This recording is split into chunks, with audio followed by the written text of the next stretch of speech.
나는 6살 때 체험담이라는 제목의 원시림에 대해 쓴 책에서 아주 기막힌 그림 하나를 보았다. 그것은 보아뱀이 어떤 맹수를 집어삼키고 있는 그림이었다. 그 책에는 이렇게 씌어 있었다. 보아뱀은 먹이를 씹지도 않고 통째로 집어삼킨다. 그리고는 꼼짝도 하지 않고 그 먹이가 다 소화될 때까지 반년 동안 잠만 잔다. 나는 이 그림을 보고 난 후 원시림에서 일어나는 여러 가지 모험들에 대해 한동안 생각해 본 다음 색연필로 내 나름대로 그림을 그려보았다. 내 생애 첫 번째 그림이다. 그 그림은 다음과 같다. 나는 이 걸작품을 어른들에게 보여주면서 물었다. 내 그림이 무섭지 않나요?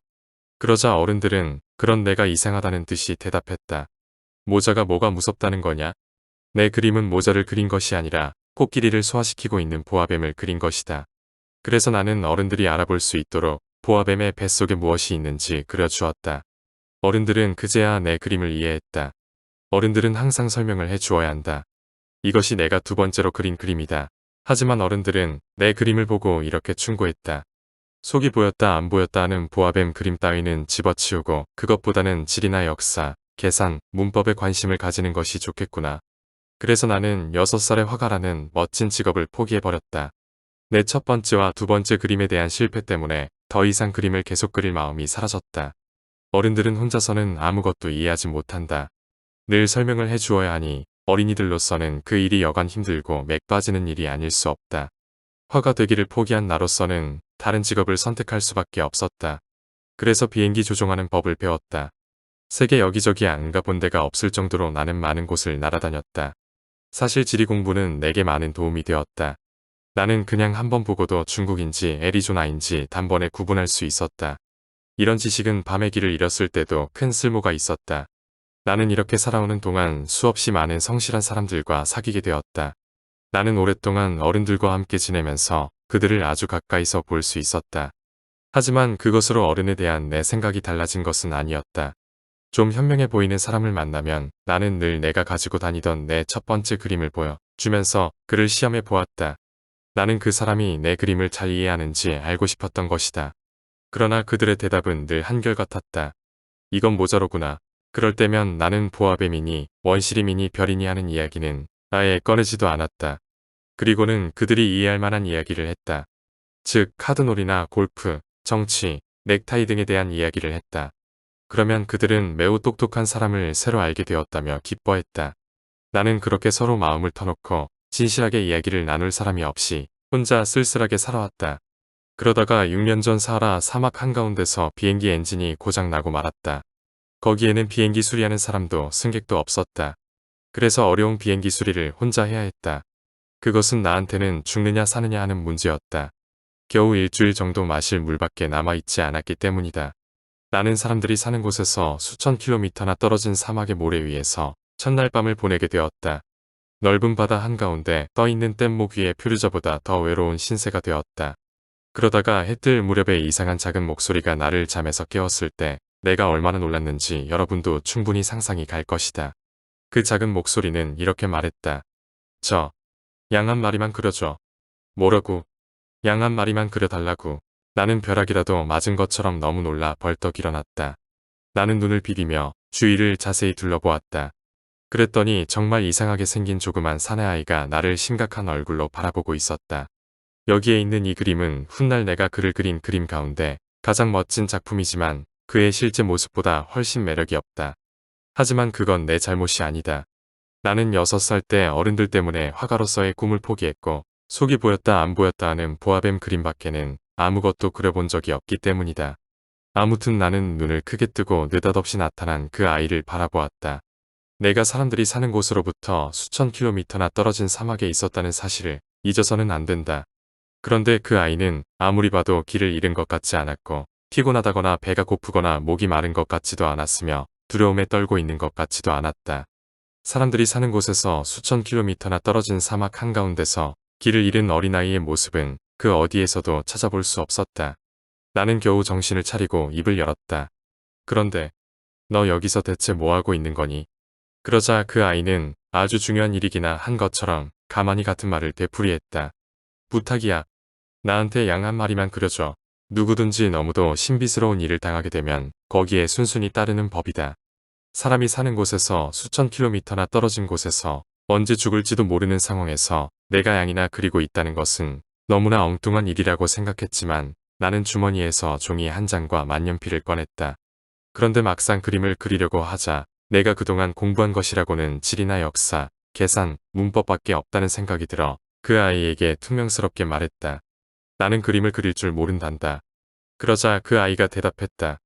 괜찮아. 양 한 마리만 그려줘. 나는 한 번도 양을 그려본 적이 없으므로 어떻게 해야 할지 망설이다가 내가 그릴 줄 아는 단 2가지 그림 중 하나를 그려주었다. 그것은 속이 보이지 않는 보아뱀 그림이었다. 그런데 놀랍게도 그 아이는 이렇게 말했다. 아냐, 그건 아냐. 보아뱀 속의 코끼리는 싫어. 보아뱀은 너무 위험하고 코끼리는 너무 거추장스러워. 내가 사는 곳에는 무엇이든 아주 작아 나는 양이 필요해. 그러니까 양을 그려줘. 나는 깜짝 놀랐다. 내 그림을 처음으로 이 아이가 이해한 것이다. 나는 그 아이가 원하는 대로 양을 그려주었다. 그 아이가 그림을 자세히 들여다보더니 이렇게 말했다. 그게 아냐. 이 양은 이미 병이 들었어. 다른 걸로 그려줘. 나는 다시 그림을 그렸다. 그러자 그 아이는 상냥하게 웃으며 말했다. 이것 보세요. 이건 양이 아니라 염소잖아. 뿔이 있잖아. 그래서 나는 또다시 그렸다. 하지만 그건 역시 거절을 당했다. 이건 너무 늙어잖아. 나는 오래오래 살 수 있는 양을 갖고 싶어. 나는 고장난 비행기를 손봐야 했기 때문에 더 이상 시간을 허비할 수 없었다. 그래서 되는 대로 아무렇게나 그려서 그 아이에게 보여주며 말했다. 이건 상자야. 내가 갖고 싶어하는 양이 그 안에 들어있어. 그러자 놀랍게도 그 아이의 얼굴이 환하게 밝아졌다. 나는 너무도 뜻밖이었다. 내가 바라던 것이 바로 이거야. 이 양에게 풀을 많이 줘야 해. 왜 나한테 그런 걸 묻니? 내가 사는 곳은 아주 작거든. 그 정도면 충분할 거야. 내가 너에겐 그려준 양은 아주 작거든. 그 아이는 고개를 숙여 그 그림을 들여다보았다. 그렇게 작지는 않은 것 같은데 벌써 잠이 들었네. 이렇게 해서 나는 이 어린 왕자를 알게 되었다. 어린 자가 어디에서 왔는지 알기까지는 꽤 오랜 시간이 걸렸다. 그는 내게 많은 것을 물어보았지만 정작 내가 묻는 말은 좀처럼 귀담아 듣지 않았다. 나는 그가 어쩌다가 하는 우연한 말들로 차츰 그에 대한 모든 것을 알게 되었다. 예를 들면 어린 왕자는 내 비행기를 처음 보았을 때 나에게 물었다. 이 물건은 대체 뭐야? 이건 물건이 아니야. 하늘을 날아다니는 거야. 비행기라고 해. 내 비행기야. 나는 비행기를 타고 날아다녔다는 사실을 그에게 말해주는 것이 자랑스러웠다. 그러자 어린 왕자가 소리쳤다. 뭐라고? 그럼 아저씨가 하늘에서 떨어졌어? 그래. 나는 이번에는 조금 맥없이 대답했다. 이야, 그거 참 재미있다. 어린 왕자는 아주 유쾌한 듯이 깔깔거리며 웃어댔다. 그 바람에 나는 무척 화가 났다. 나는 그가 나의 불행을 진지하게 생각해 주기를 바라고 있었던 것이다. 그가 한마디 덧붙였다. 그럼 아저씨도 하늘에서 왔구나. 어느 별에서 왔어? 순간 나는 그의 신비로운 존재를 이해하는데 한 줄기 빛이 비치는 것 같은 느낌이 들었다. 나는 얼른 물었다. 그럼 너는 다른 별에서 왔니? 그러나 그는 내 말에는 대답하지 않고 비행기를 바라보면서 고개를 끄덕였다. 저걸 타고서 그렇게 멀리서는 오지 않았겠는데. 어린 왕자는 한동안 깊은 생각에 잠기더니 주머니에서 내가 그려준 양 그림을 꺼내 들고 무슨 보물인 듯 열심히 들여다보았다. 나는 어린 왕자가 슬쩍 내비친 다른 별이라는 그 비밀스러운 이야기에 대해 호기심으로 몸이 달아올랐다. 이 점에 대해선 여러분들도 충분히 짐작이 가리라. 나는 그에 대해 좀 더 알아내려고 애를 썼다. 꼬마야, 넌 어디서 왔니? 내가 사는 곳이란 어디를 말하는 거니? 내가 그려준 양을 어디로 데려갈 거니? 어린 왕자는 내가 묻는 말은 아랑곳도 하지 않고 잠시 생각에 잠기는 듯 하더니 대답했다. 아저씨가 준 이 상자는 밤에 양의 집으로 쓸 수 있겠어. 아주 잘 됐어. 그럼 내가 말만 잘 들으면 낮에 양을 메어 놓을 수 있는 고삐와 말뚝도 그려줄게. 그 말에 어린 왕자는 언짢은 표정으로 말했다. 양을 메어 놓는다고? 어떻게 그런 이상한 생각을 하지? 하지만 양을 메어 놓지 않으면 아무데나 가서 길을 잃을 거야. 그러자 어린 왕자는 다시 웃음을 터뜨렸다. 아니, 양이 어디로 간다는 거야? 어디든 곧장 앞으로 가겠지. 그랬더니 어린 왕자는 웃음을 거두고 진지하게 말했다. 괜찮아. 내가 사는 곳은 아주 작으니까. 그러고는 조금 슬픈 듯한 목소리로 덧붙였다. 앞으로 곧장 가야 멀리 갈 수도 없어. 나는 이렇게 해서 아주 중요한 두 번째 사실을 알게 되었다. 그것은 어린 왕자가 사는 별이 집 한 채보다 조금 클까 말까 하다는 것이었다.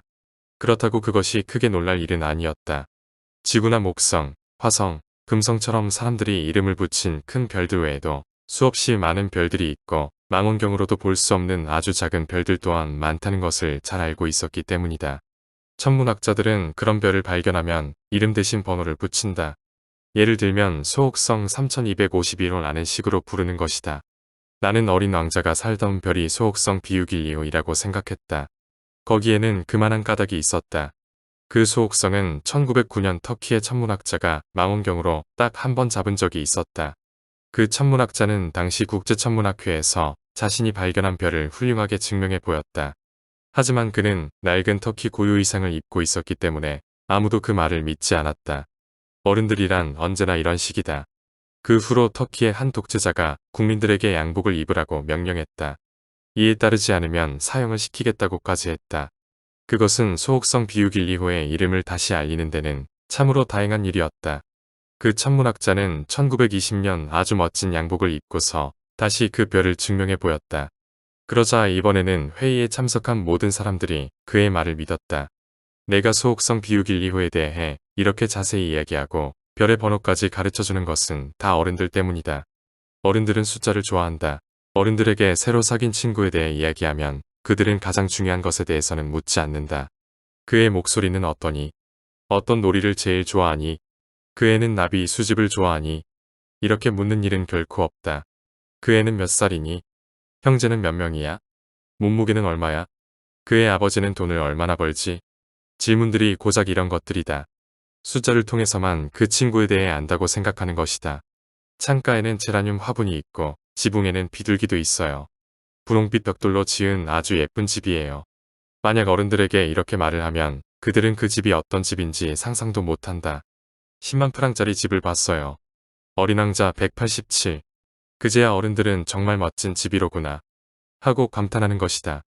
어린 왕자는 매우 아름답고 웃음 또한 아주 멋지지. 그는 양을 갖고 싶어 했어. 그것은 실제로 그가 이 세상에 있었다는 증거야. 누군가가 양을 가지고 싶어 한다면 그건 그가 이 세상에 있다는 증거야. 이런 말을 어른들에게 한다면 그들은 그저 어깨를 으스게 보이며 여러분을 어린애로 취급할 것이다. 어린 왕자가 살던 별은 소옥성 비육일이호야. 하지만 이렇게 말하면 그들은 이내 알아듣고 더 이상 귀찮은 질문을 하지 않을 것이다. 어른들은 다 그런 것이다. 그렇다고 어른들은 나쁘게 생각해서는 안 된다. 아이들은 어른들을 항상 너그럽게 대해야 한다. 하지만 인생이 무엇인지 이해하는 우리에게 숫자 따위는 문제가 되지 않는다. 나는 이 이야기를 옛날 동화처럼 쓰고 싶었다. 옛날에 자기보다 클까 말까 한 아주 작은 별의 어린 왕자가 살았습니다. 그는 친구가 그리웠습니다. 나는 이렇게 말하고 싶었다. 인생이 무엇인지 이해하는 사람들에게는 이런 식으로 시작하는 것이 훨씬 더 진실하게 여겨질 것이다. 왜냐하면 나는 사람들이 내 책을 아무렇게나 읽는 것을 원하지 않기 때문이다. 나는 어린 왕자와의 추억을 이야기하면서 너무 큰 슬픔을 느낀다. 내 친구 어린 왕자가 양을 데리고 떠난 지도 벌써 6년이 지났다. 내가 여기에서 어린 왕자 이야기를 하려는 것은 그를 잊지 않기 위해서다. 친구를 잊어버린다는 건 슬픈 일이기 때문이다. 누구나 다 친구를 갖는 것은 아니다. 어린 왕자를 잊는다면 나도 숫자 이외에는 아무것도 관심이 없는 어른들처럼 될 것이다. 내가 물감과 연필을 산 것도 이 때문이다. 6살 때 속이 들여다보이거나 보이지 않거나 하는 보아뱀 이외에는 그림을 전혀 그려본 일이 없는 내가 이 나이에 다시 그림을 그린다는 것은 정말 힘든 일이다. 물론 되도록이면 어린 왕자의 모습과 가장 비슷하게 그려보도록 노력하겠지만 제대로 그려낼 수 있을지 자신은 없다. 어떤 그림은 그런대로 괜찮은데 어떤 그림은 어린 왕자와 전혀 닮지 않았다. 키도 그림마다 조금씩 틀리다. 어떤 것은 키가 너무 크고 어떤 것은 또 너무 작다. 어린 왕자의 옷 색깔 또한 정확하게 그렸는지 자신이 없다. 그래서 나는 대강 그럴듯하게 그려놓았다. 그러다가 중요한 부분을 잘못 그리게 될지도 모르겠다. 하지만 그것은 용서해 주어야 한다. 내 친구는 자신에 대해서 아무런 설명도 해준 일이 없기 때문이다. 아마 내가 자기와 비슷하다고 생각했는지도 모른다. 그러나 나는 불행히도 상자 속에 있는 양을 꿰뚫어 볼 수가 없었다. 어쩌면 나도 약간은 어른들과 같을지도 모른다. 아마 나도 늙었나 보다. 사막에서 그렇게 지내는 동안 나는 어린 왕자와의 대화를 통해 그가 살던 별과 그가 그 별을 떠나 온 이유 그리고 그의 여행에 대해서 조금씩 알게 되었다. 이는 어린 왕자가 무심결에 내뱉은 말들로 서서히 알게 된 것이었다. 사흘째 되던 날 내가 바오밥 나무의 비극을 알게 된 것도 그렇게 해서였다. 이번에도 역시 양의 덕분이었다. 어린 왕자가 갑자기 심각한 표정으로 내게 물었다. 양이 작은 나무를 먹는다는 게 정말이야? 그럼 정말이고 말고. 아, 그럼 다행이구나. 나는 양이 작은 나무를 먹는 것이 왜 그렇게 중요한지 이해할 수 없었다. 어린 왕자가 덧붙였다. 그럼 양은 바오밥 나무도 먹겠네. 나는 바오밥 나무는 작은 나무가 아니라 성당만큼이나 아주 거대한 나무이고 코끼리 한 떼를 몰고 간다 하더라도 바오밥 나무 한 그루를 다 먹어치우지 못할 것이라고 말했다. 한때의 코끼리의 앞말에 어린 왕자는 웃음을 터뜨렸다. 하하, 코끼리들을 내 별에 데려간다면 폭에 놓아야겠구나. 그러고 나서 어린 왕자는 영리하게도 이런 말을 했다. 바오밥 나무도 크기 전에는 아주 작은 나무였지. 그야 물론이지. 그런데 왜 양이 어린 바오밥 나무를 먹어야 된다는 거야? 아이 참 그것도 몰라. 어린 왕자는 너무도 당연한 걸 물어본다는 듯이 말했다. 그래서 나는 혼자 이 문제를 푸느라 한참 궁리를 해야만 했다. 어린 왕자가 사는 별에도 다른 별들과 마찬가지로 좋은 풀들과 나쁜 풀들이 있었다. 그러니까 좋은 풀에 좋은 씨앗, 나쁜 풀에 나쁜 씨앗이 있는 것이다. 그러나 이 씨앗들은 눈에 보이지 않는다. 그것들은 땅속 깊숙한 곳에 잠들어 있다가 그중 하나가 잠에서 깨어나고 싶어지면 기지개를 켜고 햇빛을 향해 예쁘고 조그마한 싹을 살며시 내민다. 그것이 무나 장미의 싹이라면 마음대로 자라게 내버려 두어도 되지만 그것이 만약 나쁜 풀의 싹이라면 눈에 보이는 대로 뽑아 버려야 한다. 그런데 어린 왕자의 별에는 무서운 씨앗이 있었다. 그것은 바로 바오밥 나무의 씨앗이었다. 그 별의 땅에는 온통 바오밥 나무 씨앗 투성이었다. 바오밥 나무는 조금만 늦게 손을 쓰면 영영 제거할 수 없게 된다. 그 나무는 별 전체를 온통 차지할 뿐만 아니라 뿌리로 별의 구멍을 내버린다. 그래서 별은 작은데 바오밥 나무가 너무 많으면 별은 마침내 산산조각이 나 버리는 것이다. 어린 왕자가 나중에 내게 말했다. 아침에 세수를 하고 나면 별도 마찬가지로 정성스레 가꿔줘야 해. 바오밥 나무가 어느 정도 자라서 장미와 구별할 수 있을 정도가 되면 꾸준히 신경 써서 바오밥 나무를 뽑아줘야 하거든. 그건 하나의 규칙이야. 바오밥 나무가 조그마할 때는 장미와 아주 비슷해서 구별할 수 없어. 그것은 아주 귀찮긴 하지만 쉬운 일이기도 해. 어린 왕자는 우리 별에 살고 있는 어린이들이 이런 사정을 이해하기 쉽도록 예쁜 그림 하나를 그려보라고 했다. 언젠가 아이들이 여행을 할 때 이것이 도움이 될 거야. 그때 해야 할 일을 나중으로 미루는 것이 때로는 괜찮을 수도 있겠지만 바오밥 나무의 경우에는 그랬다간 틀림없이 큰일을 당하게 돼. 난 게으름뱅이가 살고 있는 어떤 별을 알고 있는데 그 게으름뱅이는 바오밥 나무 새 그루를 소홀히 내버려 두었다가 그래서 나는 어린 왕자가 가르쳐주는 대로 그 별을 그렸다. 나는 누구를 가르치듯이 말하는 것을 싫어하지만 사람들에게 바오밥 나무가 얼마나 위험한지 잘 알려져 있지도 않을 뿐더러 또 소행성에서 길을 잃고 헤매는 사람이 겪게 될 위험이 너무나 크기 때문에 나는 난생 처음으로 그런 체면을 버리고 이렇게 말하려 한다. 여러분, 바오밥 나무를 조심하십시오. 내가 이처럼 정성껏 이 그림을 그리는 것은 내 친구들에게 바오밥 나무가 얼마나 위험한지를 알려주기 위해서다. 나와 마찬가지로 그들 또한 오래전부터 자신들도 모르는 사이에 이 위험에 둘러싸여 있었던 것이다. 그러므로 나의 교훈은 그럴 만한 가치가 있다. 여러분은 아마 이렇게 생각할 것이다. 왜 이 책에는 바오밥 나무 그림보다 훌륭한 그림이 없는 걸까? 그 대답은 아주 간단하다. 물론 다른 그림들도 그렇게 그리려고 노력했지만 뜻대로 되지 않은 것뿐이다. 아마도 이 그림을 그릴 때는 바오밥 나무가 위험하다고 느꼈기 때문에 아주 절박한 마음으로 나도 모르게 평소보다 더 열심히 그렸기 때문일 것이다. 아, 어린 왕자여. 너의 쓸쓸하고도 슬픈 생활을 나는 이렇게 해서 조금씩 알게 되었다. 참으로 오랫동안 너는 해질녘 풍경을 바라보며 외로운 마음을 달랬던 것이다. 위안이라고는 그것밖에 없었던 것이다. 나흘째 되는 날 아침, 어린 왕자가 이렇게 말할 때 그 새로운 사실을 알게 되었다. 나는 해질 무렵이 정말 좋아. 우리 해지는 걸 보러 가자. 하지만 조금 더 기다려야 해.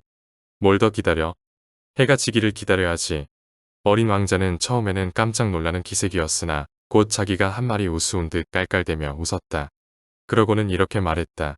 난 지금 내가 내 별에 있는 줄 알았어. 사실 그럴 수도 있다. 누구나 알고 있듯이 미국이 정오일 때 프랑스는 해가 질 무렵이다. 당장 해가 지는 광경을 보고 싶다면 단숨에 프랑스로 달려가면 되지만 그러나 불행히도 프랑스는 너무나 멀리 떨어진 곳에 있다. 어린 왕자의 작은 별에서는 의자를 몇 발짝 옮겨놓기만 하면 되었다. 그래서 어린 왕자는 원할 때면 언제든지 해가 지는 것을 볼 수 있었던 것이다. 나는 어느 날 해 지는 것을 43번이나 봤어. 그리고 잠시 후 어린 왕자가 말했다. 아주 슬플 때면 해 지는 모습이 보고 싶어. 해 지는 것을 43번이나 보던 날, 그럼 넌 아주 슬펐었니? 그러나 어린 왕자는 아무 대답도 하지 않았다. 닷새째 되던 날, 언제나 그렇듯이 이번에도 양의 덕택으로 나는 어린 왕자에 대한 비밀 한 가지를 또 알게 되었다. 그는 오랫동안 무언가를 생각한 끝에 갑자기 나에게 물었다. 양이 작은 나무를 먹을 수 있으니까 꽃도 먹겠지? 양은 닥치는 대로 아무거나 다 먹을걸. 가시가 있는 꽃도 먹어. 그럼 가시가 있는 꽃도 먹고 말고. 그렇다면 가시가 무슨 소용이 있어? 나 역시 그것을 알 수가 없었다. 나는 그때 엔진에 꽉 쥐어 있는 나사를 푸느라 온 정신이 팔려 있었다. 비행기가 생각보다 많이 고장 난 것 같아 나는 여간 걱정스러운 것이 아니었다. 게다가 마실 물도 거의 바닥이 드러나 최악의 경우를 생각하지 않을 수 없었다. 그렇다면 가시가 왜 있는 거냐고. 어린 왕자는 한 번 질문을 하면 절대로 포기하는 적이 없었다. 나는 나사 때문에 신경이 곤두서 있었기 때문에 되는 대로 아무렇게나 대답했다. 가시는 아무짝에도 쓸모없어. 공연히 꽃들이 심술을 부리려고 달고 있는 거야. 그래. 잠시 아무 말 없이 가만히 있던 어린 왕자는 원망스럽다는 듯 나에게 이렇게 툭 쏘아붙였다. 아저씨 말은 믿을 수가 없어. 꽃들은 연약하고 순진해. 꽃들은 최선을 다해 자신들을 보호하는 거야. 가시가 겁을 줄 수 있다고 믿고 있는 거야. 나는 아무 대답도 하지 않았다. 내 머릿속은 온통 나사 생각뿐이었다. 이놈의 나사가 계속 말을 듣지 않으면 망치로 두들겨 튀어나오게 해야지. 어린 왕자는 또다시 내 생각을 흔들어 놓았다.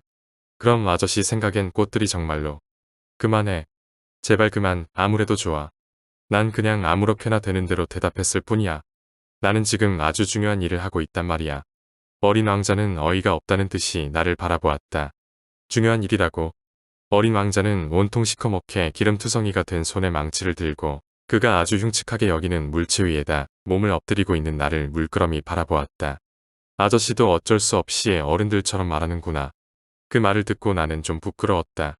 그런데도 어린 왕자는 쌀쌀맞은 목소리로 사정없이 이렇게 덧붙였다. 아저씨는 지금 모든 것을 혼동하고 있어. 모든 걸 뒤죽박죽으로 만들고 있단 말이야. 어린 왕자는 정말로 화가 나 있었다. 어린 왕자의 금빛 머리칼이 바람에 휘날렸다. 내가 아는 어떤 별에는 얼굴이 빨간 신사가 살고 있어. 그 사람은 꽃향기라고는 한 번도 맡아본 적도 없고 별을 바라본 적도 없고 누군가를 사랑해 본 적도 없어. 그 사람은 오로지 계산하는 일밖에 아는 것이 없었어. 그리고 아저씨처럼 하루 종일 난 중요한 일로 바쁜 사람이야. 아주 중요한 일을 하는 사람이야 라는 말만 되풀이하지. 아주 교만으로 가득 차 있었지. 하지만 그건 사람이 아니라 버섯이었어. 버섯. 뭐라고? 버섯이라니까.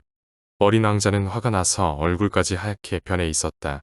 꽃들은 이미 수백만 년 전부터 가시를 만들고 있었어. 양들이 꽃을 먹는 것도 수백만 년 전부터야. 그런데도 꽃들이 아무짝에도 쓸모없는 가시를 왜 그렇게 애써 만드는지 알려는 게 중요하지 않다는 거야. 양과 꽃들의 전쟁이 중요하지 않다는 거야. 이것이 얼굴이 빨간 신사가 날마다 하는 계산보다 더 중요하지 않아. 이 세상 어디에도 없고 오직 나의 별에만 있는 이 세상 단 하나뿐인 꽃이 있어. 어느 날 아침 작은 양이 무심코 그 꽃을 먹어버릴 수도 있는데 그것이 중요한 일이 아니란 말이야. 어린 왕자는 화가 잔뜩 나서 빨갛게 상기된 얼굴로 다시 말을 이었다. 수백만 개의 별 중에서 단 하나밖에 존재하지 않는 꽃을 사랑하고 있는 사람은 그 별을 바라보는 것만으로도 행복할 거야. 저 별 어딘가에 내 꽃이 있겠지라고 생각하면서 말이야. 그런데 만일 양이 그 꽃을 먹어버린다면 어떻게 되겠어? 그 사람에겐 모든 별들이 갑자기 사라져버리는 것과 마찬가지야. 그런데도 그게 중요하지 않단 말이야.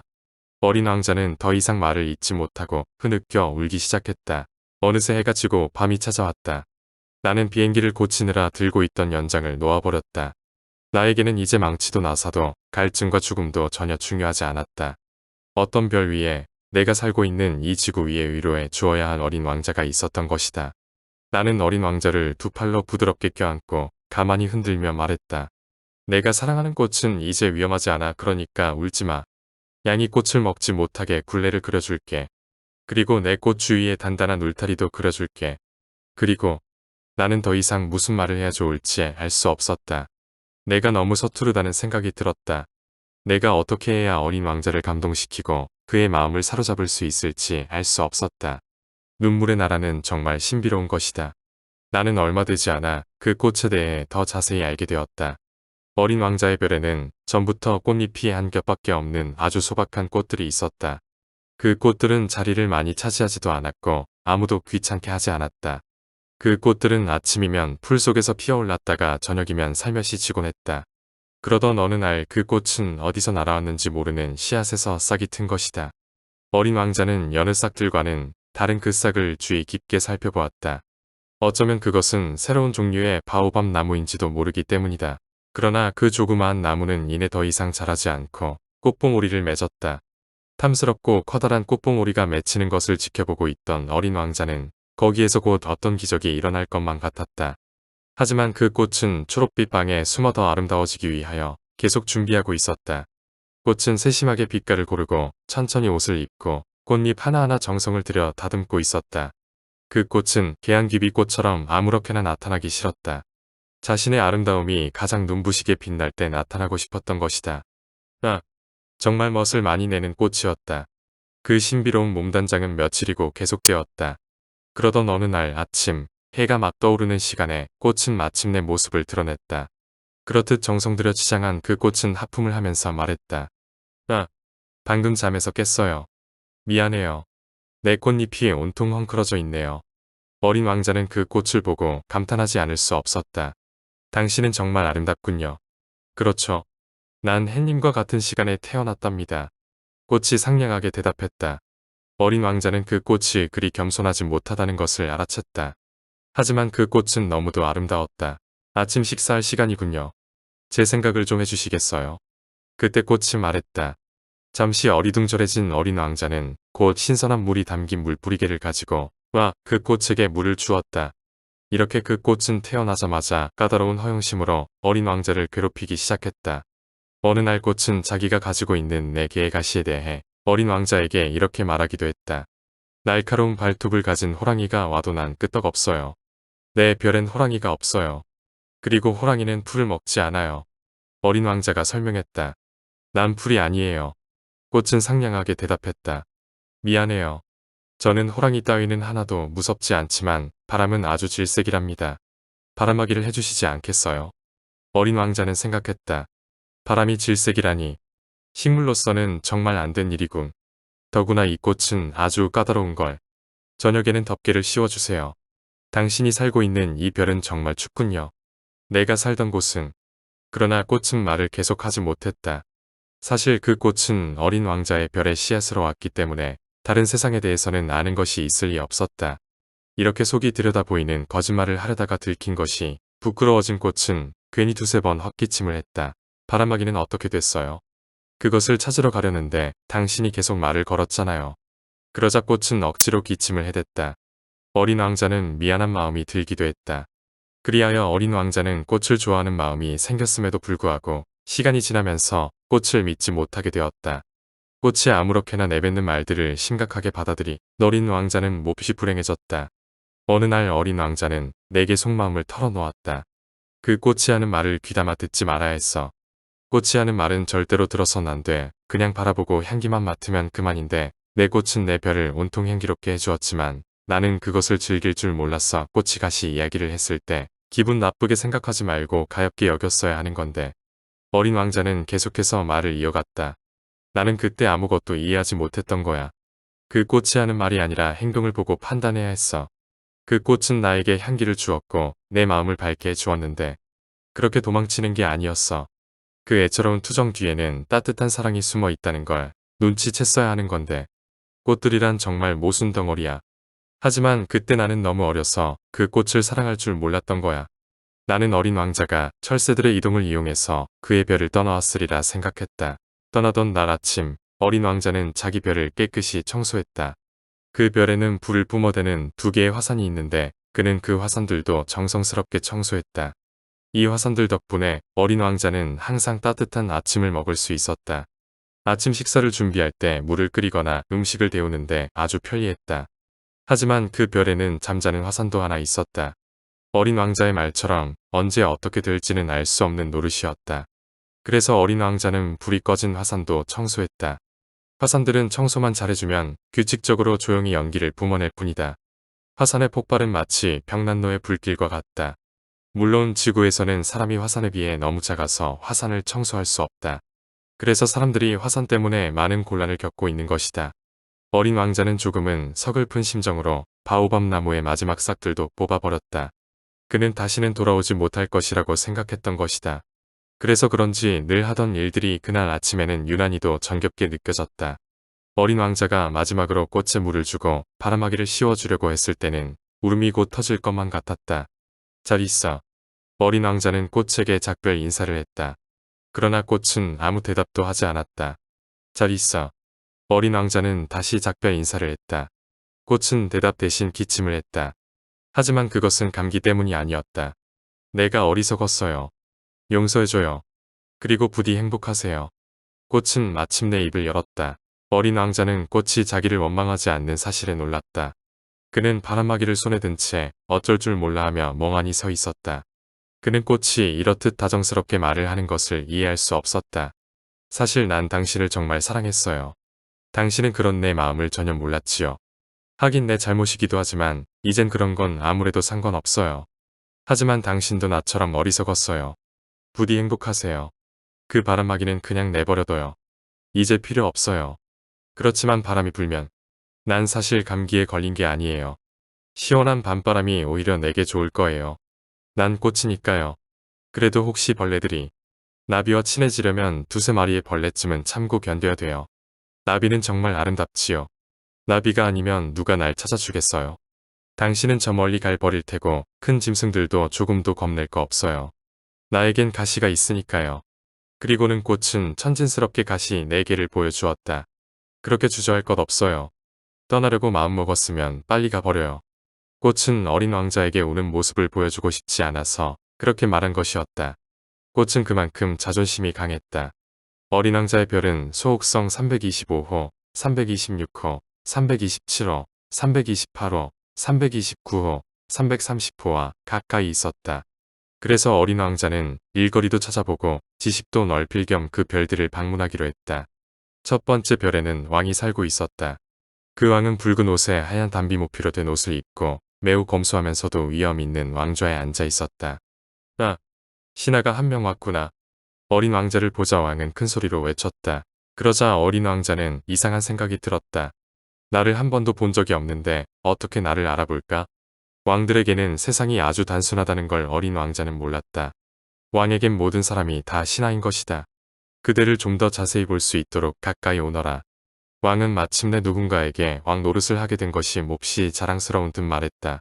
어린 왕자는 앉을 자리를 찾아보았지만 그 별은 담비 털로 된 그 호화스런 망토로 온통 다 뒤덮여 있었다. 그래서 어린 왕자는 그대로 서 있을 수밖에 없었다. 그렇게 한참 서 있자니 어린 왕자는 피곤했다. 그래서 자기도 모르게 하품이 나왔다. 왕 앞에서 하품을 하는 것은 예의에 어긋나는 일이니라. 짐은 그것을 그만오라. 왕이 위엄 있게 말했다. 하품을 도저히 참을 수가 없어요. 오랫동안 여행을 하느라고 잠을 제대로 못 잤거든요. 어린 왕자는 당황해서 이렇게 대답했다. 그렇다면 그대에게 명하노니 하품을 하도록 하라. 짐은 오랫동안 하품하는 사람을 보지 못했노라. 하품하는 모습이 짐에게는 신기한 구경거리이구나. 자, 다시 하품을 하거라. 이것은 명령이니라. 왕이 말했다. 그렇게 말씀하시니 겁이 나서 하품이 나오지 않아요. 어린 왕자가 얼굴을 붉히며 말했다. 그렇다면 짐이 명하노니 어떤 때는 하품을 하고 어떤 때는. 왕은 성급한 말로 얼버무렸다. 기분이 언짢아진 것 같았다. 왜냐하면 왕은 자신의 권위가 존중되기를 바라고 있었기 때문이다. 그래서 자기가 내린 명령에 복종하지 않는 자는 용서하지 않는다. 왕은 자신이 모든 권한을 가진 사람이라고 여겼다. 하지만 그 왕은 인품이 좋았기 때문에 이치에 맞는 명령을 내렸다. 만약 짐이 어떤 장군에게 물새로 변하라고 명령했는데 장군이 그 명령에 따르지 않았다면 그것은 장군의 잘못이 아니라 짐의 잘못이니라. 왕은 늘 이렇게 말했다. 앉아도 되나요? 어린 왕자가 조심스럽게 물었다. 짐은 그대에게 앉기를 명하노라. 왕은 흰 담비 망토 자락을 위엄 있게 걷어 올리며 말했다. 어린 왕자는 한 가지 궁금증이 생겼다. 왕이 살고 있는 이 별은 아주 작은데 왕은 도대체 무엇을 다스리는 걸까? 폐하, 한 가지 여쭤봐도 될까요? 그대에게 명하노니 질문을 하도록 해라. 폐하께서는 도대체 무엇을 다스리시나요? 모든 것을 다스린다. 왕은 아주 간단하게 대답했다. 모든 것을요? 왕은 위험 있게 자기가 사는 별과 다른 별들, 그리고 떠돌이 별들을 가리켰다. 저 모든 것을 다스린다고요? 어린 왕자가 물었다. 그렇다. 왕은 비단 자기 별뿐만 아니라 전 우주를 다스린다는 것이었다. 그럼 저 많은 별들이 폐하에게 복종하나요? 물론이니라. 별들은 짐의 명령에 즉각 복종하노라. 짐을 거역하는 것은 결코 용서하지 않노라. 왕이 위험 있는 목소리로 말했다. 어린 왕자는 왕의 막강한 권력에 감탄했다. 한편으로는 부러운 마음도 들었다. 만약 자기에게도 그런 권력이 있다면 의자를 옮길 필요도 없이 해지는 풍경을 하루에 44번이 아니라 72번, 아니 100번까지도, 아니 200번이라도 볼 수 있을 터였다. 그러자 어린 왕자는 떠나 온 작은 별이 그리워졌다. 그는 용기를 내어 왕에게 부탁했다. 저는 해지는 것을 보고 싶어요. 제 소원을 들어주세요. 해가 지도록 명령해 주세요. 짐이 어떤 장군에게 나비처럼 이 꽃에서 저 꽃으로 날아다니라든지 한 편의 비극 작품을 쓰라고 한다든지 혹은 물새로 변하라고 했을 때 그 장군이 명령에 복종하지 않는다면 그 잘못이 누구에게 있는 것인가? 그야 폐하의 잘못이지요. 어린 왕자는 단호하게 대답했다. 그렇다. 누구에게나 그가 할 수 있는 것을 요구해야 하는 것이니라. 권위란 첫째 합리적이어야 한다. 만약 짐이 백성에게 바다에 몸을 던지라고 명령한다면 그들은 반란을 일으킬 것이다. 내가 복종을 요구할 권한이 있는 것은 내 명령이 합리적이기 때문이다. 그러면 제 소원은 들어줄 수 없으신가요? 한 번 한 질문은 절대로 잊어버리지 않는 어린 왕자가 다시 물었다. 그대는 해지는 광경을 보게 될 것이다. 짐이 그것을 명하겠노라. 하지만 짐의 다스리는 방법에 따라 그 조건이 갖추어지기를 기다리도록 하라. 그때가 언제지요? 어린 왕자가 물었다. 에헴. 어디 보자 그때는 오늘 저녁 7시 40분이니라. 그대는 짐의 명령이 얼마나 잘 지켜지는지 보게 될 것이니라. 왕은 커다란 달력을 들춰보며 대답했다. 어린 왕자는 하품이 나왔다. 해가 지는 것을 보지 못하는 것이 못내 아쉬웠다. 게다가 점점 지루해졌다. 이곳에서 제가 할 일은 아무것도 없군요. 그러니 저는 다시 여행이나 해야겠어요. 어린 왕자가 말했다. 떠나지 말라. 짐은 그대를 대신으로 임명할 것이다. 그러니 여기서 머물도록 하라. 신하를 갖게 된 것이 무척이나 자랑스러웠던 왕이 말했다. 무슨 대신이요? 글쎄 법무 대신이니라. 하지만 여기에는 재판받을 사람이 아무도 없는데요. 그거야 알 수 없지. 짐은 아직 나의 왕국을 다 돌아보지 않았다. 보다시피 짐은 너무 늙었고 마차를 둘 자리도 없고 그렇다고 걸어 다니자니 너무 피곤한 일이로다. 그렇지만 전 벌써 다 둘러봤는걸요. 어린 왕자는 허리를 굽혀 별의 저쪽을 한번 힐끗 바라보며 말했다. 저쪽에도 아무도 없는데요. 그럼 그대는 내 자신을 재판하라. 그것이 가장 어려운 일이니라. 다른 사람을 재판하는 것보다 자기 자신을 재판하는 것이 훨씬 더 어려운 일이로다. 그대가 자신을 공정하게 재판할 수 있다면 그대는 정말 현명한 사람이니라. 제 자신을 재판하는 것이라면 굳이 이곳이 아니라도 할 수 있어요. 꼭 여기에 살 필요는 없어요. 어린 왕자가 대답했다. 에헴. 이 별 어딘가에 늙은 쥐 한 마리가 살고 있는 것이 분명하다. 밤이면 쥐 소리가 들리느니라. 그대는 그 늙은 쥐를 재판하거라. 때로는 그 쥐를 사형에 처하라. 그렇게 되면 쥐의 생명은 그대에게 달려있는 것이다. 하지만 그때마다 특사를 내려 그 쥐를 살려주도록 하라. 왜냐하면 단 한 마리밖에 없는 까닭이니라. 왕이 말했다. 저는 사형 선고를 내리는 것이 싫습니다. 그러니 아무래도 이곳을 떠나야겠어요. 어린 왕자가 대답했다. 안 돼, 가지 말라. 왕이 말했다. 어린 왕자는 떠날 준비가 다 되었으나 늙은 왕을 섭섭하게 하고 싶지는 않았다. 폐하의 명령에 복종하길 바라신다면 제게 정당한 명령을 내려주세요. 이를테면 1분 안에 이곳을 떠나라고 명령하실 수도 있잖아요. 지금이 바로 그때인 것 같아요. 왕은 아무 말도 하지 않았다. 어린 왕자는 잠시 망설이다가 한숨을 내쉬고는 길을 떠났다. 그때 왕이 황급히 외쳤다. 짐은 그대를 대사로 임명하노라. 그는 잔뜩 귀염을 부리고 있었다. 어른들은 정말 이상해. 어린 왕자는 이런 생각을 하며 다시 여행을 떠났다. 어린 왕자가 찾아간 두 번째 별에는 허영심 많은 사람이 살고 있었다. 저기 나를 찬양할 사람이 오는군. 어린 왕자를 보자마자 허영심 많은 사람이 멀리서부터 소리쳤다. 그 사람에게는 모든 사람들이 다 자기를 찬양해주는 자로 보이기 때문이다. 안녕하세요. 이상한 모자를 쓰고 계시군요. 어린 왕자가 말했다. 이건 답례를 하기 위한 모자란다. 사람들이 내게 갈채를 보낼 때 이것을 살짝 들고 인사를 한단다. 그런데 불행하게도 이곳을 지나가는 사람이 아무도 없단 말이야. 그래요? 어린 왕자는 그가 무슨 말을 하는지 이해할 수 없었다. 두 손을 마주쳐봐. 허영심 많은 사람이 말했다. 어린 왕자는 두 손을 마주쳤다. 그러자 허영심 많은 사람은 모자를 들어 올리며 점잖게 답례를 했다. 왕을 만났을 때보다 훨씬 재미있는데. 어린 왕자는 속으로 생각하며 다시 박수를 쳤다. 허영심 많은 사람은 다시 모자를 들어 올리며 답례를 했다.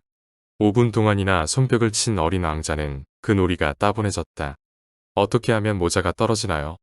어린 왕자가 물었다. 그러나 허영심 많은 사람은 어린 왕자의 말을 못 들은 채 했다. 허영심 많은 사람들에겐 자기들을 찬양하는 말밖에는 아무것도 들리지 않기 때문이다. 너는 정말로 나를 찬양하는 거니? 허영심 많은 사람이 어린 왕자에게 물었다. 찬양한다는 게 뭐죠? 찬양한다는 건 내가 이 별에서 가장 멋있고 부자이고 똑똑하다고 인정해주는 것이란다. 그렇지만 이 별엔 아저씨 혼자밖에 없잖아요. 부탁한다. 나를 기쁘게 해다오. 아무튼 나를 찬양해 주려무나. 난 아저씨를 찬양해요. 그런데 그게 아저씨하고 무슨 상관이 있나요? 어린 왕자는 어이가 없다는 듯 어깨를 으쓱하며 말했다. 어린 왕자는 그 별을 떠났다. 어른들이란 정말 이상해. 어린 왕자는 이렇게 생각하면서 다시 여행을 했다. 그 다음으로 찾아간 별에는 술꾼이 살고 있었다.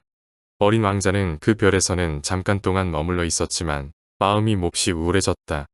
여기저기 늘어놓은 빈 술병과 술이 가득 찬 술병 한 무더기를 앞에 놓고 말없이 앉아 술을 마시고 있는 술꾼에게 어린 왕자가 물었다. 뭘 하고 있는 거예요? 술을 마시고 있지. 술꾼이 침울한 표정으로 대답했다. 왜 술을 마시지요? 어린 왕자가 물었다. 잊어버리려고 그런단다. 술꾼이 대답했다. 무엇을 잊으려고요? 어린 왕자는 술꾼이 측은한 생각이 들었다. 부끄러운 걸 잊기 위해서 그런단다. 술꾼은 고개를 숙이며 대답했다. 뭐가 부끄러운데요? 어린 왕자는 술꾼을 도와주고 싶어서 자세히 물었다. 술을 마신다는 게 부끄럽다는 거야. 이렇게 말하고는 술꾼은 입을 꼭 다물어 버렸다. 난처해진 어린 왕자는 그 별을 떠나버렸다. 그는 도무지 어른들을 이해할 수 없었다. 어른들은 정말 이상해. 어린 왕자는 다시 길을 떠났다. 네 번째 별에는 사업가가 살고 있었다. 그 사람은 무엇이 그리 바쁜지 어린 왕자가 왔는데도 고개조차 들지 않았다. 안녕하세요. 담뱃불이 꺼졌네요. 어린 왕자가 그에게 말했다. 셋에다 둘을 더하면 다섯, 다섯에다 일곱이면 열둘, 열둘에다 셋이면 열다섯, 안녕, 열다섯에다 일곱이면 스물둘, 스물둘에다 여섯이면 스물여덟. 너무 바빠서 다시 불을 붙일 시간도 없구나. 스물여섯에 다섯이면 서른하나. 후유. 그러니까 5억 162만 2731이로구나. 뭐가 5억이에요? 어린 왕자가 놀란 목소리로 물었다. 응. 너 아직도 거기 있었니? 5억 100만. 그 다음이 뭔지 잊어버렸군. 난 지금 굉장히 바빠. 지금 아주 중요한 일을 하고 있거든. 쓸데없는 일로 시간을 허비할 수 없단 말이야. 둘에다 다섯을 더하면 7. 뭐가 5억 100만이라는 거예요? 한 번 한 질문은 결코 그냥 넘어간 적이 없는 어린 왕자가 다시 물었다. 그때서야 사업가가 고개를 들었다. 내가 54년 동안 이 별에서 살았지만 일하다가 방해를 받은 건 단 3번밖에 없다. 첫 번째는 22년 전이었는데 어디서 날아왔는지 풍뎅이 한 마리가 어찌나 요란한 소리를 내던지 계산이 내 군데나 틀렸었지. 두 번째는 11년 전이었는데 신경통 때문이었어. 운동 부족으로 생긴 병이었지만 난 성실하게 일하는 사람이니까 산책할 시간이 없었단다. 세 번째는 바로 지금이야. 너 때문이라고. 그러니까 5억 100만이라고 했지. 뭐가 5억이라는 거예요? 사업가는 이제 조용히 일하기는 다 글렀다고 생각했다. 그것은 이따금씩 하늘에 보이는 저 수백만 개의 작은 것들을 말한다. 파리 말인가요? 천만에. 반짝반짝 빛나는 작은 것들 말이야. 그럼 꿀벌 말인가요? 아니야. 게으름뱅이들에게 허황된 꿈을 꾸게 하는 금빛으로 반짝이는 작은 것들 말이야. 하지만 난 성실한 사람이라 그럴 시간이 없지. 아, 아저씨가 말하는 건 별이군요. 그래, 맞았어. 그런데 아저씨는 5억이나 되는 별들로 뭘 하겠다는 거예요? 별들은 5억 162만 2731개야. 나는 정확하고 빈틈없는 사람이야. 이 숫자는 틀림없어. 그 많은 별들을 가지고 뭘 하는데요? 뭘 하느냐고. 그래요. 아무것도 안 해. 그냥 그것들을 갖고 있는 것뿐이야. 별들을 그냥 갖고 있다고요. 그래. 하지만 내가 전에 만난 왕은 아무것도 소유하지 않아. 그냥 다스리는 거지. 소유하는 것과 다스리는 것은 아주 다른 거라고. 그럼 아저씨는 왜 많은 별을 갖고 있는 거죠? 부자가 되게 해주니까. 부자가 되면 뭐가 좋지요? 다른 별들을 더 살 수 있잖아. 이 아저씨도 술꾼처럼 말하고 있구나. 어린 왕자는 이런 생각을 하며 다시 물었다. 어떻게 해야 별을 제 것으로 만들 수 있어요? 그 별들이 도대체 누구 거지? 사업가는 투덜대며 어린 왕자에게 되물었다. 글쎄요. 전 잘 모르지만 그 누구의 것도 아닐 거예요. 그러니까 그건 내 거야. 내가 제일 먼저 그 생각을 했으니까. 그러면 아저씨 것이 되는 거예요. 그럼 그렇고 말고 내가 임자 없는 다이아몬드를 발견했다면 그건 바로 내 것이야. 또 내가 임자 없는 섬을 발견했다면 그것 또한 내 것이야. 내가 어떤 좋은 생각을 제일 먼저 해서 특허를 얻으면 그건 내 것이 되는 거야. 그러니까 내가 이 많은 별들을 갖고 있는 거란다. 나보다 먼저 별을 갖겠다고 생각한 사람은 아무도 없었으니까. 정말 그렇군요. 그런데 아저씨는 그 별들을 가지고 뭘 하는 거죠? 어린 왕자가 물었다. 그것들을 관리하는 거지. 별을 세고 또 세는 거야. 힘든 일이긴 하지만 그 일은 중요하고 또 난 성실한 사람이거든. 사업가가 자랑스럽게 말했다. 하지만 어린 왕자는 만족스럽지 않았다. 저는요. 목도리가 있으면 그것을 목에 두르고 다녀요. 그리고 꽃이 있으면 꺾어 가지고 다니지요. 하지만 아저씨는 그 별들을 딸 수가 없잖아요. 그건 그렇지. 하지만 은행에 맡길 수는 있지. 그게 무슨 말이에요? 그건 내 별의 숫자를 조그만 종이에 적어서 그 종이를 서랍에 넣고 자물쇠로 잠가버리면 그만이야. 그게 다예요. 그래, 그것만으로도 충분해. 어린 왕자는 생각했다. 이 아저씨의 얘기가 꽤나 시적이기는 하지만 그리 중요한 일은 아닌 것 같아. 어린 왕자는 중요한 일에 대해 어른들과는 아주 다른 생각을 가지고 있었다. 저에게는 꽃 한 송이가 있는데 매일 물을 줘요. 3개의 화산도 가지고 있는데 일주일에 한 번씩 청소를 해줘요. 불이 꺼진 화산도 마찬가지예요. 언제 어떻게 될지 알 수 없는 노릇이니까요. 그렇게 하는 것이 내가 갖고 있는 꽃이나 화산에게는 도움이 되는 일이지요. 그런데 아저씨는 별들에게 별로 도움이 안 될 것 같아요. 사업가는 무슨 말을 하려고 입을 열었지만 마땅히 대답할 말이 없었다. 그래서 어린 왕자는 그 별을 떠나버렸다. 어른들이란 예외가 없어. 모두가 정말 이상해. 어린 왕자는 이렇게 속으로 중얼거리며 다시 여행을 시작했다. 5번째 별은 아주 이상했다. 그 별은 어린 왕자가 지금까지 본 별 중에서 가장 작았다. 그곳에는 가로등 하나와 가로등을 켜는 사람 하나가 겨우 서 있을 자리밖에 없었다. 어린 왕자는 집도 없고 사람도 없는 이 별에 도대체 가로등과 가로등 켜는 사람이 무슨 소용이 있는지 도무지 이해할 수가 없었다. 그는 이렇게 생각했다. 이 사람도 어쩌면 어리석을지 몰라. 그래도 왕이나 허영심 많은 사람, 사업가, 술꾼보다는 낫겠지. 적어도 그가 하는 일은 의미 있는 일이니까. 그가 가로등을 켜는 일은 별이 하나 더 생겨나는 것과 꽃 한 송이가 새로 피어나는 것과 마찬가지야. 그가 가로등을 끌 때면 그 꽃이나 별은 잠이 들겠군. 정말 아름답고 의미 있는 일이야. 어린 왕자는 그 별에 도착하자 가로등 켜는 사람에게 공손히 인사했다. 안녕하세요. 그런데 왜 방금 가로등을 껐어요? 안녕. 그건 명령 때문이야. 가로등 켜는 사람이 대답했다. 무슨 명령인데요? 가로등을 끄라는 명령이지. 안녕. 그리고 가로등 켜는 사람은 다시 가로등을 켰다. 그런데 왜 방금 다시 가로등을 켰어요? 명령이야. 가로등 켜는 사람은 대답했다. 무슨 말인지 이해할 수 없어요. 어린 왕자가 말했다. 그래도 할 수 없어. 명령은 명령이니까. 안녕. 그는 그렇게 말하고 다시 가로등을 껐다. 그리고는 붉은 바둑 판문이 손수건으로 이마에 땀을 닦았다. 내가 지금 하는 일은 정말 힘든 직업이야. 옛날에는 괜찮았는데 아침에 불을 끄고 저녁이면 다시 불을 켰거든. 그래서 나머지 낮 시간에는 쉬고 밤에는 잠을 잤지. 그럼 그 뒤로 명령이 바뀌었나요? 명령은 바뀌지 않았어. 그래 바로 그게 문제인 거야. 이별은 해가 갈수록 점점 빨리 도는데 명령은 바뀌지 않으니 말이야. 가로등 켜는 사람이 말했다. 그래서요? 어린 왕자가 물었다. 그러니까 이제 이 별은 1분마다 한 바퀴씩 돌기 때문에 나는 1초도 쉴 새가 없는 거야. 나는 1분마다 한 번씩 불을 켰다 껐다 해야 하니까. 정말 이상하군요. 이 별에선 하루가 1분이라니 말이에요. 조금도 이상할 것 없어. 우리가 이렇게 얘기하는 동안 벌써 한 달이 지나갔어. 가로등 켜는 사람이 말했다. 한 달이요? 그래, 30분이 지났으니 한 달이지. 안녕. 그리고는 다시 가로등을 켰다. 어린 왕자는 가로등 켜는 사람을 바라보았다. 명령에 이토록 충실한 그가 좋아졌다. 어린 왕자는 의자를 옮겨가며 해지는 모습을 보던 지난 날이 생각났다. 그러자 가로등 켜는 사람을 도와주고 싶어졌다. 저 아저씨가 쉬고 싶을 때 쉴 수 있는 방법이 있는데요. 그래, 나는 늘 쉬고 싶단다. 어린 왕자는 말을 이었다. 아저씨 별은 아주 작으니까 세 발짝만 옮겨도 한 바퀴 다 돌 수 있어요. 그러니까 언제든지 계속 해를 보려면 아저씨는 그냥 천천히 걷기만 하세요. 쉬고 싶을 때는 걸으면 되는 거예요. 그러면 아저씨가 원하는 만큼 낮 시간이 계속될 거예요. 그건 내게 별로 도움이 안 되는구나. 내가 원하는 것은 잠을 자는 거야. 가로등 켜는 사람이 말했다. 그렇다면 안 됐군요. 어린 왕자가 말했다. 그래. 하는 수 없지. 안녕. 그는 가로등을 껐다.